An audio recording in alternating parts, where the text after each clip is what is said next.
JUI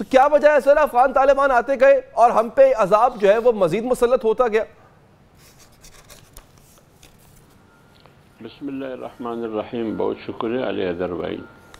دیکھیں کل میرے خیال میں آپ اور میرے لیے بلکہ پورے ملک کے لیے، تمام حلقوں کے لیے، سیاسی قوتیں ہوں، جمہوری قوتیں ہوں، صحافت ہو، یا دینی اور مذہبی حلقے ہوں، یا دینی مدارس کے حلقے ہوں، پوری انسانیت کے لیے، امت مسلمہ کے لیے، پوری قوم کے لیے اور ریاست کے لیے اور جمعیت علماء اسلام کے لیے، کل کا جو باجوڑ میں جمعیت علماء اسلام کی ورکرز کنونشن میں جو دھماکہ ہوا، 80 کے قریب ہمارے ورکرز شہید ہوئے، 150 سے زیادہ زخمی ہوئے. میرے خیال میں یہ ایک پاکستان کی تاریخ میں آرمی پبلک سکول کے بعد یا اس کے مطابق کمپیر اگر آپ کریں تو یہ بہت بڑا سانحہ ہے. بے شک اللہ تعالیٰ شہداء کی شہادت کو قبول فرمائے، اللہ واقعین کو صبر جمیل عطا فرمائے اور زخمیوں کی صحت یابی کے لیے دعا گو. میرے خیال میں علی حیدر صاحب تھوڑا ہمیں پس منظر میں جانا چاہیے. دیکھیے 9/11 کے بعد اس ملک کے ساتھ کیا ہوا. کہا جاتا ہے کہ 70,000 80,000 افراد لقمہ اجل بنے. پاکستانی شہری جس میں کوئی بھی طبقہ، کوئی بھی حلقہ محفوظ نہیں رہا.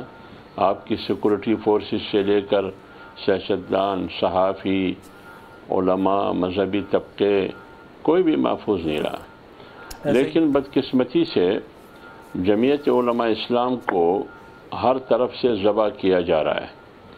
اگر وہ سیاست میں جمعیت علماء اسلام کی قیادت یا علماء کرام سیاست پر یقین رکھتے ہیں، جمہوریت اور آئین کی بات کرتے ہیں، تو بھی کہا جاتا ہے کہ یہ واجب القتل ہے. عالمی قوتیں پھر بھی ہمیں انتہا پسند کہتے ہیں، بنیاد پرست کہتے ہیں، یا بنیاد پرستوں کا سہولتکار کہا جاتا تھا ہمیں. اور دوسری طرف ریاست اور حکومت کی طرف سے یہی ایجنڈا تھا جو عالمی بین الاقوامی ایجنڈا تھا.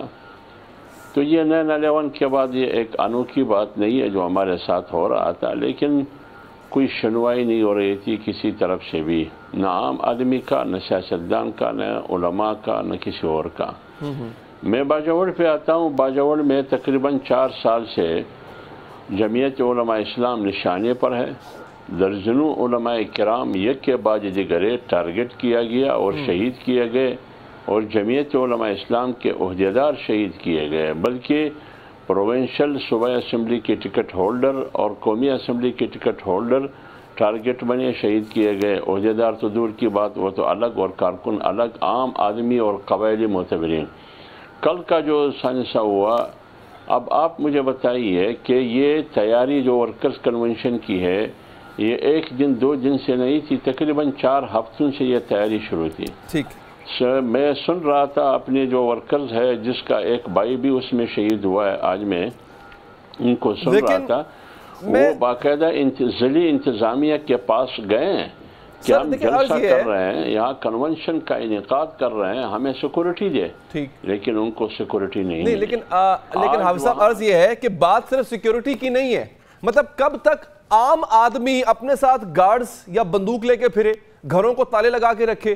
بات تو یہ ہے کہ ریاست میں اگر امن ہوگا تو پھر یہ 10 گارڈ لے کے ساتھ پھرنے کی یا سیکیورٹی کا بندوبست کرنے کی ضرورت کیوں پڑے گی؟ ایک دوسرا یہ سر، تحریک طالبان نے اس دفعہ ذمہ داری قبول اس کی نہیں کی ہے، لیکن اس ماضی میں حملے انہوں نے کیے.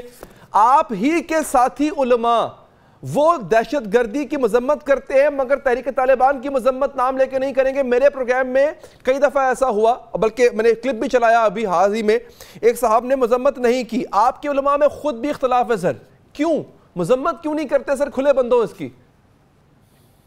میری بات سنیے، دیکھیں یہ تو ستم ظریفی ہے کہ آپ مجھے کہہ رہے ہیں کہ آپ نے کبھی خودکش حملے کی اور دہشت گرد حملوں کی مذمت کی ہے. یہی تو ستم ظریفی ہے کہ آپ کو ابھی تک یہ معلوم نہیں ہے کہ جمعیت علماء اسلام کا موقف ماضی میں کیا رہا ہے.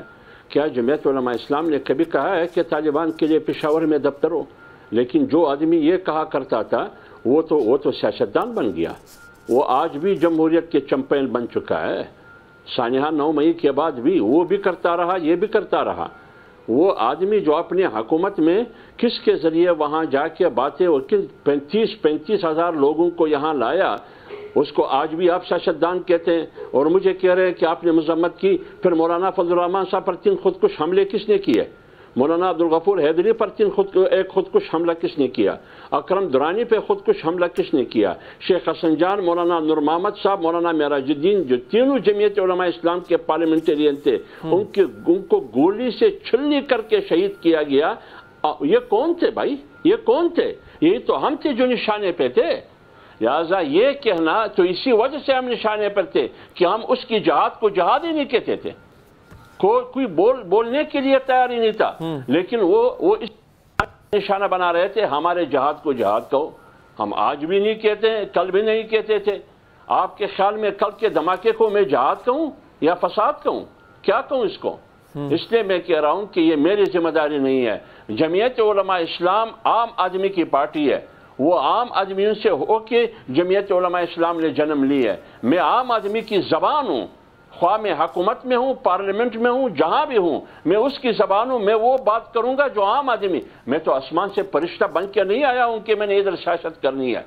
تو لہٰذا باجوڑ میں مر رہا ہوں، میرے کارکن مر رہے ہیں، میرے قیادت پر حملے ہو رہے ہیں، ایک ہی آن میں 80 جنازے میں اٹھا رہا ہوں، 200 زخمی میرے سامنے پڑے ہیں، پھر بھی مجھے کہا جاتا ہے کہ آپ نے کبھی مذمت کی ہے۔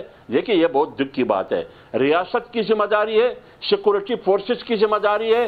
آپ نے باڑ لگایا ہے، کس نے کیا ہے، کس نام سے، اس سے میرا کوئی تعلق نہیں ہے۔ بھائی امن و امان برقرار رکھنا یہ حافظ حمداللہ کی ذمہ داری نہیں ہے، یہ ویسے کہ ایک سیاسی جماعت، جمہوری جماعت جمعیت علماء اسلام کی ذمہ داری نہیں ہے۔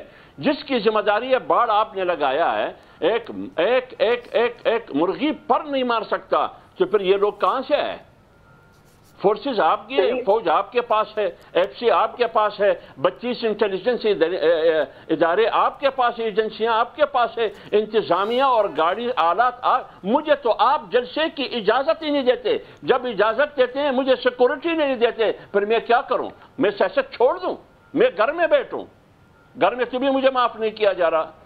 مولانا عادل خان صاحب گھر میں مدرسے میں بیٹھے تھے، ان کو شہید کیا گیا۔ ابیب اللہ مختار اپنے حجرے میں بیٹھے تھے، ان کو شہید کیا گیا۔ ڈاکٹر خالد سومرو مسجد میں نماز پڑھ رہا تھا، ان کو شہید کیا گیا۔ تو پھر میں کہاں جاؤں؟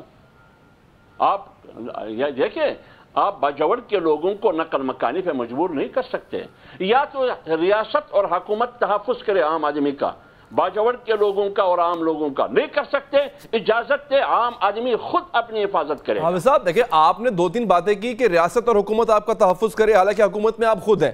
پھر آپ کہہ رہے ہیں باڑ انہوں نے لگائی، بندے ان کے پاس، ایف سی ان کے پاس، جو کچھ ان کے پاس ہے ان سب کے اوپر تو آپ بیٹھے ہوئے ہیں، حکومت تو ان پہ آپ کر رہے ہیں، آرڈر تو انہوں نے آپ کے ماننے ہیں۔ سوال آپ سے یہ ہے سر کہ آپ یہ خود حکومت میں ہوتے ہوئے سیکیورٹی اداروں پہ الزام کیوں لگا رہے ہیں؟ میں کرتا ہوں، میں اس لیے سوال کرتا ہوں، پاٹھا پہلے مرکز کے ساتھ تھا، مرکز ان کو کنٹرول کر رہا تھا۔ آج کل وزیرستان اور پاٹھا کس میں؟ خیبر پختونخوا میں، اور خیبر پختونخوا میں کیئر ٹیکر حکومت ہے۔ تو کیا اگر میں پی ٹی آئی کو بول سکتا ہوں، ان کو کہہ سکتا ہوں، تو میں کیئر ٹیکر حکومت اعظم خان کو نہیں کہہ سکتا کہ لینڈ آرڈر مینٹین کرنا آپ کی ذمہ داری ہے؟ اور یہ باجوڑ میں آج سے نہیں ہو رہا، 4 سال سے ہو رہا ہے۔ 10 سال سے باجوڑ میں خیبر پختونخوا میں پی ٹی آئی کی حکومت ہے، 10 سال سے، اور میں مر رہا ہوں 10 سال سے۔ وہ 20 سال تو چھوڑیے، 4 سال سے میں مر رہا ہوں۔ کہاں تھی پی ٹی آئی کی حکومت؟ کہاں تھا لینڈ آرڈر؟ کہاں تھا امن و امان؟ کہاں تھے سیکورٹی ادارے؟ کہاں تھے انٹیلیجنس ادارے؟ چیختا رہا، میں روتا رہا، میں ڈھونڈتا رہا، لیکن کوئی سنائی نہیں جا رہا تھا، کوئی میرے بات سننے کے لیے تیار ہی نہیں تھا جمعیت علماء اسلام کی۔ میری قیادت پہ خودکش حملے ہوتے ہیں، 1 نہیں، 2 نہیں، 3 نہیں، 5 حملے ہوتے ہیں، ان کے گھر پر بم برسائے جاتے ہیں۔ آپ نے کبھی مذمت ہی نہیں کی ہے۔ تو پھر یہ جو مجھ پر برسا رہے تھے، گولیاں، بم بلاسٹ ہو رہے تھے، یہ خودکش حملے ہو رہے تھے، کیا یہ پھول برسا رہے تھے جس میں سینکڑوں کارکن میری شہید ہوئے؟ 24 گھنٹے میں خیبر پختونخوا میں مولانا صاحب پر 2 خودکش حملے ہوئے، 1 خودکش حملہ کوئٹہ میں ہوا ان پر، اور کتنے لیڈر تھے ہمارے جس پر خودکش حملے ہوئے؟ کبھی آج تک ایک خودکش حملہ آور کے منصوبہ ساز کو گرفتار کیا گیا، مشرف کے سہولتکاروں کو، منصوبہ سازوں کو تو گرفتار کیا گیا۔ صاحب یہ معاملہ سیٹل کیسے ہوگا؟ حکومت میں آپ ہیں، سیکیورٹی داروں پہ آپ ایک طرح سے کہہ رہے ہیں کہ ان کا فیلئر ہے، سیکیورٹی فیلئر ہے، چلے مایوں کہہ لیتے ہیں اس کو، سیٹل کیسے کریں گے اس معاملے کو؟ کیسے اس سے جان چھڑائیں گے؟ آپ میری بات سنیں، آج آپ نے سننا ہوگا، میں نہ کابل کو جانتا ہوں، نہ میں افغانستان کو جانتا ہوں، اچھا، نہ میں ان سے سوال کرتا ہوں، میں اپنے ریاستی اداروں سے سوال کرتا ہوں کہ 1 نہیں 2 نہیں 3 نہیں درجنوں سینکڑوں لوگ، ہزاروں لوگ شہید ہوئے، اور جمعیت علماء